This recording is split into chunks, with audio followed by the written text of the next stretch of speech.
Hi, thank you for joining me today. So today we are talking about the camera I've owned for 5 years. 5 whole years. A lot has changed in 5 years, especially camera technology. But I've kept this thing around 5 years. This, of course, is the iconic, the Canon 1DX Mark II. A trendsetter, an awesome camera. If you're looking for a comprehensive 1D Mark II review, this ain't it. There's plenty of really good tutorials, really good reviews, really good 1D Mark II stuff that you can find on YouTube from when this camera first came out.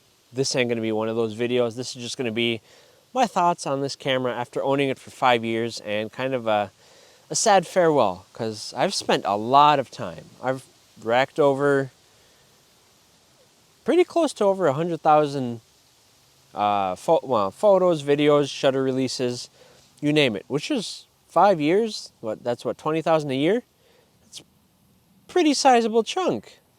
Most of it in COVID and then very little now. But I feel like this is just one of those cameras that you can have forever. If I didn't snatch up my 1D Mark III at bottom dollar pricing, I'd keep this thing for another 5-10 years. I had no reason to upgrade except for just hopping on eBay and seeing someone selling a extremely used 1D Mark III with almost 1 million shutter releases for $1,200, and I was like, I could upgrade now. And then almost crying when I saw how expensive the SD cards were for the Mark III. So I purchased this camera 2020, right at the peak of COVID, and I got it from Japan from a photographer who amassed 650 some thousand shutter releases, and he had a brand new shutter.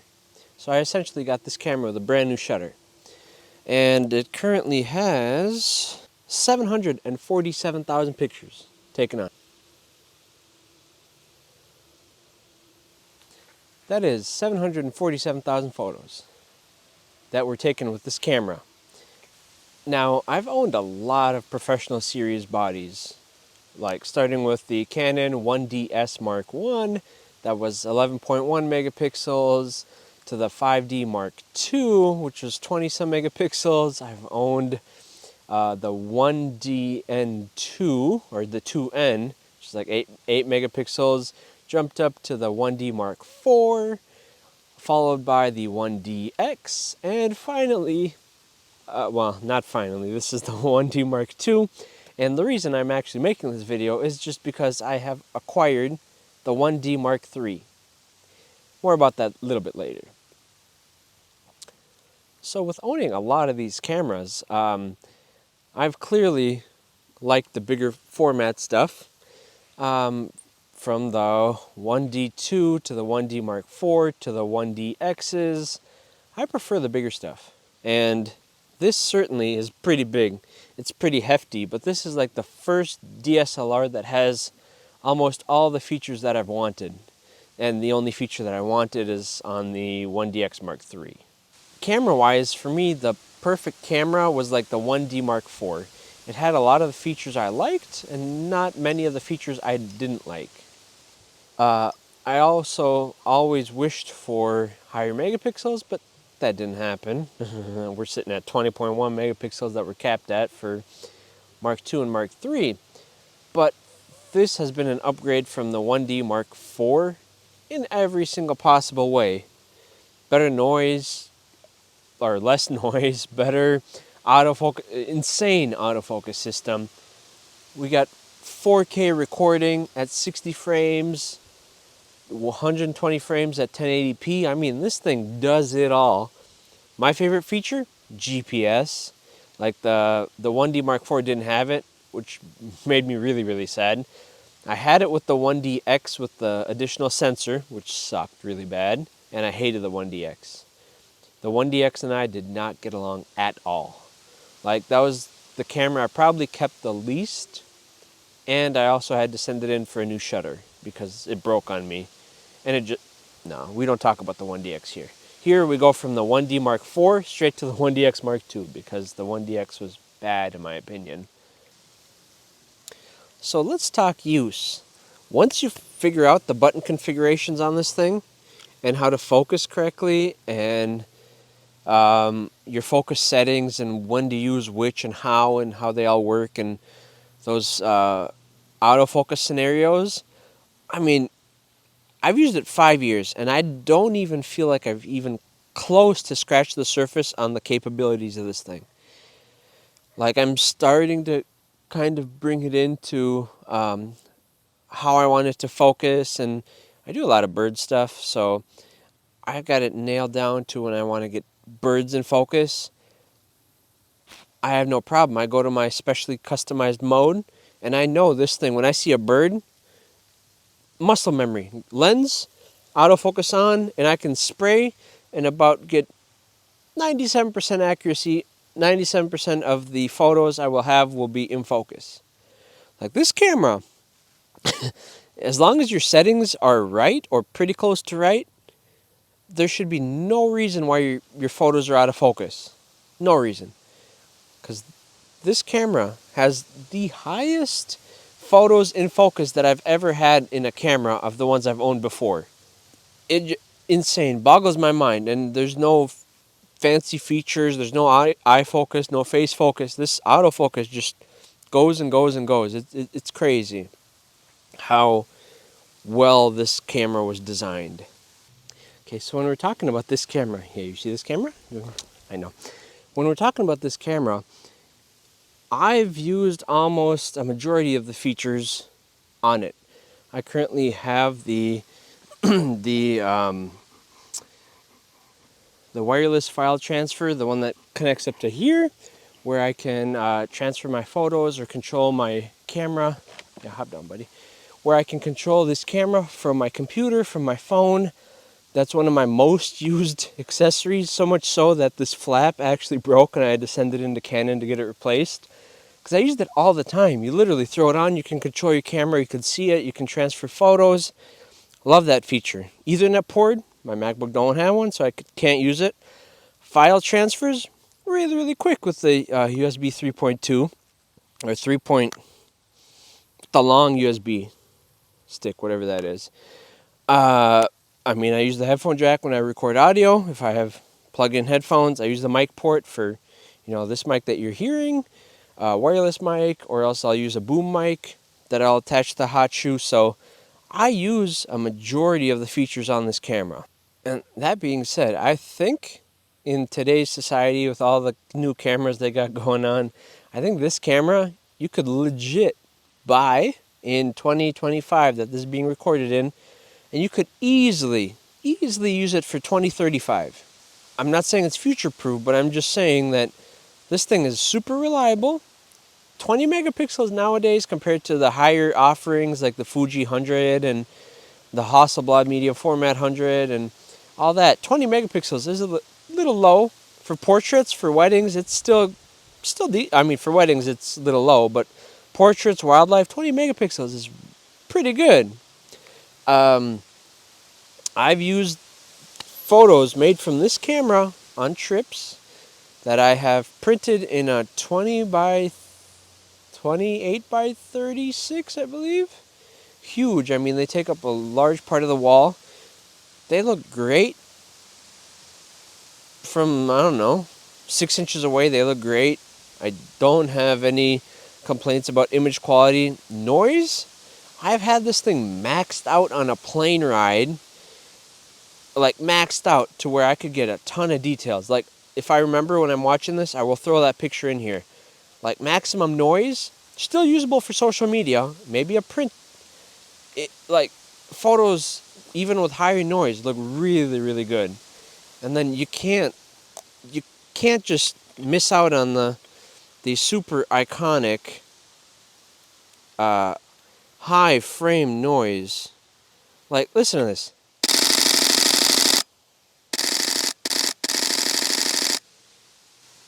Oh yeah, there's like 100 pictures right there I gotta manually delete before I sell the camera. But, I mean, it's the iconic 1DX shutter release. I mean, mirrorless doesn't have that. No other camera sounds as good as this one. It's good to hold in the hand. The ergonomics spot on. The only downside, and this is going to seem like the stupidest, most obvious downside where you're going to be like, no duh, is it's heavy. Ready? No duh, it's heavy. It's a 1DX fully sealed body. It is heavy. When this thing's on a neck strap on your neck all day long and you have like a, I don't know, a 28 to 300, 28 to 300 or I don't know, 400 millimeter f2.8 or something heavy, yeah, your neck, your back, you really, really feel it. Especially if you pair it with some high quality L lenses. Yeah, it's pretty heavy. That's the only downside I've had with this thing. Repair wise, I've sent this thing into Canon 5 years in a row. The only thing I've ever had done to it was replacing this port cover. That's the only thing that's broken on it, even after the shutter was replaced. And it wasn't replaced by me, so I don't know if Canon did it or someone else did it, but had zero issues. Some people say that these bodies suffer from mirror oil slap when you go at higher frame rates. As you heard, as you saw, mine doesn't have those issues. I've never had that, and I've gone full auto on like, I don't know, a few seconds. Never have I had oil slap on my sensor or anywhere else in the body. But this thing's been maintained yearly, so that could also be it. Now, the other thing I love, love, love about this camera is just, I think I've talked about how intuitive it is, but once you memorize the layouts and the buttons and everything, it's super easy to click, even by memory. Like I could close my eyes and set the center autofocus point. These two buttons, I've never used depth of field preview because you got live view for that. So one of these, the top button, which I got to reprogram into the new camera, top button is just for center autofocus. The bottom one is for changing drive modes. Most useful thing. I mean, you slap a long lens on it. Oh, I'm missing focus. Hold down the button. Whatever you're trying to photo is in perfect focus. It really saddens me to actually sell this camera. Not only because I've had it 5 years, it's kind of sentimental. All the best photos I've probably taken in the last 5-6 years have all come from this camera. Because it's just a camera that is a little premature to sell and get rid of, but I got something newer and I should be happy for that. But I don't know, I just love this camera. It just feels good in the hand and I just know everything about it. Like I slap a lens on, I don't even have to think about, hey, how am I going to get that in focus? Oh, change aperture? Oh, change drive mode? It's all right here. And granted, the new one is almost exactly like it because it's the Mark III and this is the Mark II. Everything's exactly the same. But yeah, my only other gripe, which again, I think I said at the beginning of the video, we're getting to, and it's here, is that for some reason they happen to leave. Okay, another obvious point. If you have the Mark II and you don't put a feature on the Mark II and you're going to put it on the Mark III, it's how you get money. Business 101, right? So the reason we needed the wireless file transfer on this camera that you actually had to plug in was so that when they offer it on their next camera, it gives you a reason to upgrade, right? Even though they have a new wireless file transfer on their new camera, because it can't do all the stuff through the Wi-Fi and the Bluetooth. But that was my main reason for wanting the Mark III. Not because of the crazy autofocus button. I've never had problems using the joystick and using the button. Like, once it's all muscle memory, you can really quickly change your autofocus points by just playing with the joystick, right? This joystick here, you just literally switch your joystick around. You can get your autofocus in like perfect, real quick too. So I've never had any issue with that. And the new AI one on the new camera is pretty fancy. Really hard to learn, especially when you're used to this thing. Pretty hard to switch over. But I've never had an issue with this one. Same with movie stuff. You just literally flick it. One feature I love on this one is the selective touchscreen, right? This camera is touchscreen, but it's only touchscreen for the autofocus points, which from critical thinking standpoint is like the only reason I would ever want to use a touchscreen on a camera. So I could literally set the autofocus points exactly where I want. Why would I want to use the menu if I have the scrolly wheel up top, the scrolly wheel back here, and the joystick? I don't need a touchscreen for that. I can just as quickly spin the dials and get to the menu that I want. But the new camera has that. And like they say, change is hard. So I'm, as you can hear, I'm going through change, and change is hard. And the new camera, while it's pretty cool, it's not this camera. That's the problem. It's a new camera, and the new camera is hard to learn. But yeah, here's a summary, right? You're gonna see a summary page, and here it is. So in summary, this camera, definitely the best camera I've used in the last 10 years. Not super high resolution, amazing video quality at 4K, no matter if it's 30, 60, 29 point something, 24. Really, really good video quality. Like you'll see some clips at the end of this video in 4K in all its glory, some good pictures that I've taken with this camera. Like you'll see them at the end of the video. So don't skip whatever you do. Do not skip the end of the video. Watch all the pictures, even though slideshows are so like 1990s. You don't want to miss the slideshow of what this camera can somewhat do in the hands of pretty much an amateur who calls himself a semi-pro photographer. So, yeah, this camera, awesome. Viewfinder, love the viewfinder. You have your little red dots, no boxes, just the red dots, right? And then your autofocus dots change depending on what mode you have, and you can see all your settings in there. It's great. Love the viewfinder. Hated the 1DX. Love this one. The Mark III, haven't really used much, so I don't remember. But love the viewfinder. Love the button layout. Love that the screens glow at night. I mean, everything you want. Love the configurations on the side, even though I don't use the PC sync or the Ethernet. It's there if I need to. The wireless file thing, use it all the time. Love that GPS is built in. Like, that's the first thing I do, right? Even in my quick menus. The quick menu, my first thing is, I don't know if you can see it. My first menu is GPS settings. So my first setting is GPS. Why? Because it's the most important. If I'm out on a shoot somewhere remote, I'll switch the GPS mode from 2, which will, GPS will still be on while the camera is on, even if it's sleeping, to mode 1, where even with the camera on, the GPS will be on. That way I don't have to wait for it to lock on, and I can get my exact coordinates. Why? Well, because Lightroom has a map, and I can import all my photos, and I can see exactly where I took each photo. Mind blown. Like, best feature out there. I love that. Voice memos, I'm like the majority. I use like almost all the settings this thing has and all the features it has. When people, if you're going to watch a review, just watch. No one's going to mention voice memos. No one in their right mind is going to be like, oh yeah, I use the voice memos. But guess what? I do. You want to remember a model's name? You want to remember what day it is, what the conditions were like? You literally have a button. You hold the button and you say your memo. Like, I mean, the engineers work so hard to get these features in, and half the people don't even use the features. But the one feature that I miss that my other two cameras, the 1DX Mark III, and my second shooter, the 5DS, yes, the 5DS that they have, is HDR mode. And I know you're like, HDR mode, well, that's just basic bracketing. It is. All the HDR mode is bracketing, and then camera can assemble it. No big deal. But I just like how the HDR mode looks, so then when I put it in Photoshop, I can actually tweak it to see if that's exactly what I want, or it just makes it takes all 3 pictures together. That's exactly why I like it. Versus the auto exposure bracketing, you got to hold the camera still and get like three photos in a row equal.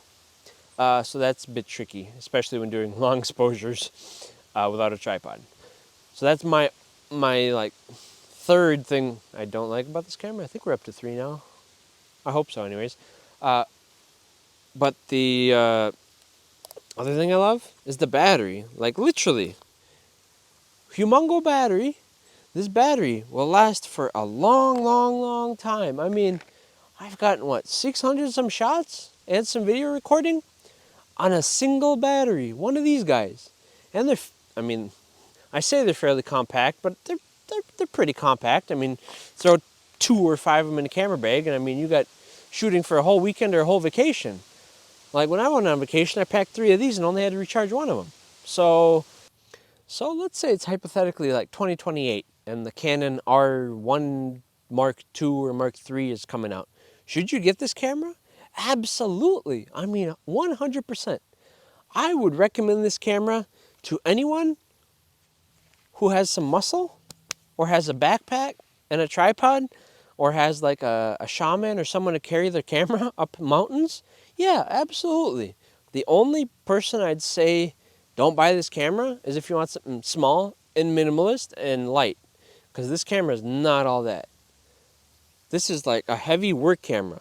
So much so that this camera has slightly fallen in the ocean. I've been in snowbanks with this camera, in the pouring rain, in the sunshine, the clouds. I mean, this camera has seen it all. And guess what? Guess what? It still works. Like, what more could you want from a camera than this? Yeah. So definitely, I would 100% all the time recommend this camera to anyone. Whether it's 2030 or 2090, this camera, forget mirrorless, you want shutter.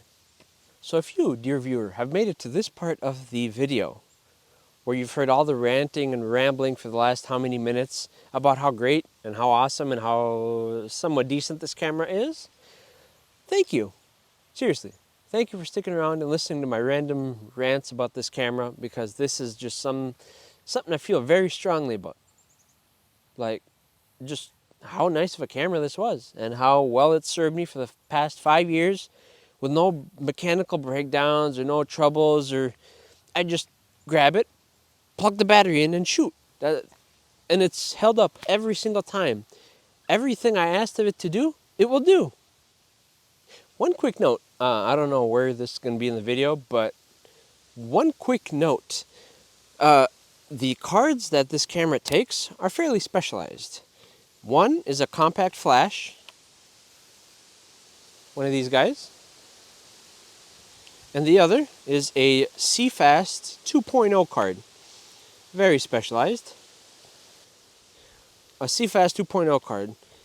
These cards aren't super expensive now, the CFast ones. When I bought this camera, they're pretty expensive, just like how this compact flash, just how the 1DX Mark III cameras are really expensive right now. These CFast cards were really, really expensive. Thankfully, they're not now, but I'm glad that there's no SD card. No hate against SD cards, but these CFast cards are fast. I mean, like, they record 4K like no tomorrow. I can fill up this 128 gig CFast card recording 4K 60, 128 gigs. I can fill that thing up in, I think it's 8 minutes. It's got nothing on like 5.5K of newer cameras or 8K, but still, that's not a lot of time recording. And this thing can record it all, and transfer speeds are quick. And so when the engineers were like, oh, what storage media should we use? And they put CFast and compact flash. That was genius. And not only that, most modern cameras still use compact flash. So this can get reused in my 5DS. I believe the 5D Mark IV still uses them. So it's not like they're antique and not around. A lot of cameras still use them. And if you, dear viewer, have made it all the way past these slides and these videos and these pictures, thank you very much. Really, thank you for spending your time watching all these things that I create, because I seriously enjoy photography. I love cameras, and best of all, I could take the ideas up here, record it through this little doohickey, and upload it to you, which is super nice, because maybe someone might get worth out of just the thoughts that I have and these ideas that don't have to go unnoticed. Especially with, you don't get 5 years experience with a camera from anybody. Yeah. I hope you guys have an awesome day and keep creating, because there's a lot of cool things to see, to photograph, and to enjoy. So stay creative, and I'll see you guys in the next one. Thank you.